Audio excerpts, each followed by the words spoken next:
Welcome, seekers of truth. Have you ever felt that the journey of self-discovery is an endless one, a path of continuous unfolding?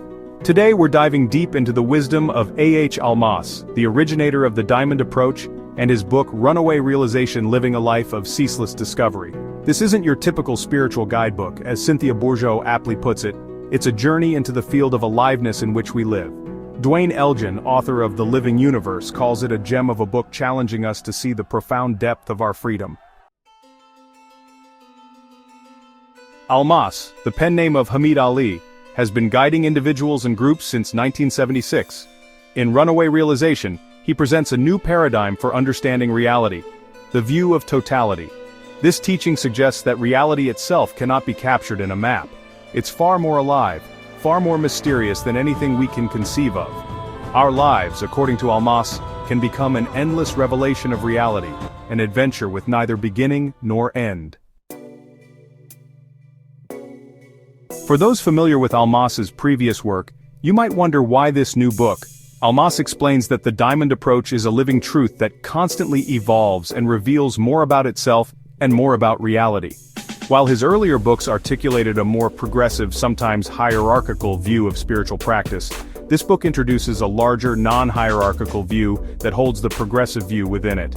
Think of it not as a break, but as a natural unfolding of the teaching's implications. This view of totality reveals that the Diamond Approach, with its aspects, vehicles, and dimensions, cannot be fully mapped because reality itself resists fixed definitions.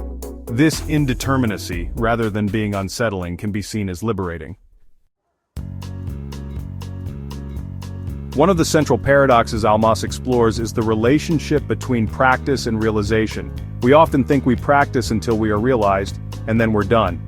However, the view from realization suggests that realization is practice, and living our realization is a matter of continual practice.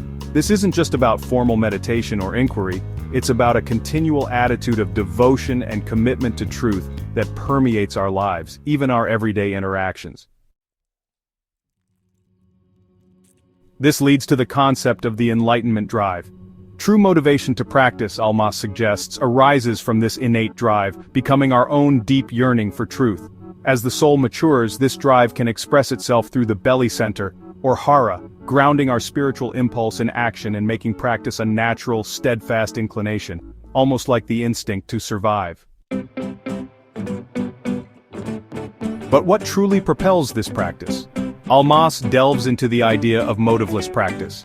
While we might initially be motivated by self-improvement or even selfless compassion, true motivation originates beyond the individual soul, from the dynamic force of true nature revealing itself. He challenges the notion that our heartfelt motivations are the ultimate drivers of truth. Even our compassion and desire to serve, while valuable, can be tinged with the delusion of appropriation, where we mistakenly believe these originate solely from our individual self. True practice, in essence, is living being itself practicing. This understanding shifts our perspective on how realization happens. It's not simply a matter of cause and effect, where our practice causes realization.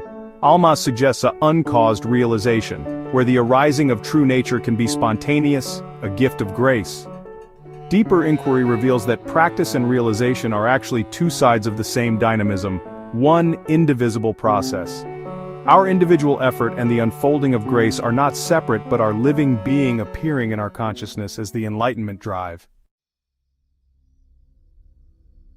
To truly grasp this, we need to embrace the view of totality.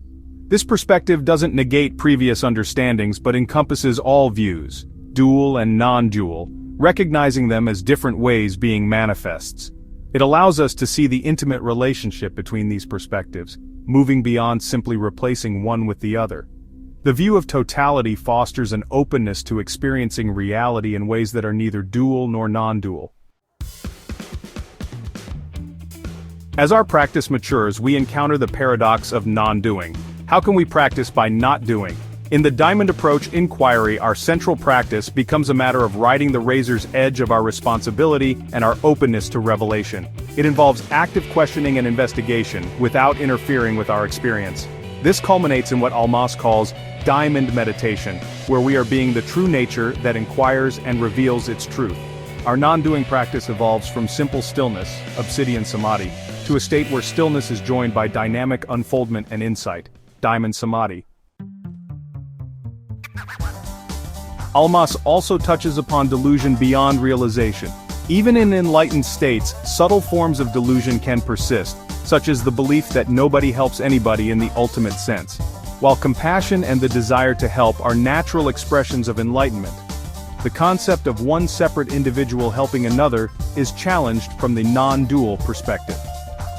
True helping can be seen as living being manifesting its nature through the dynamic interplay between individuals.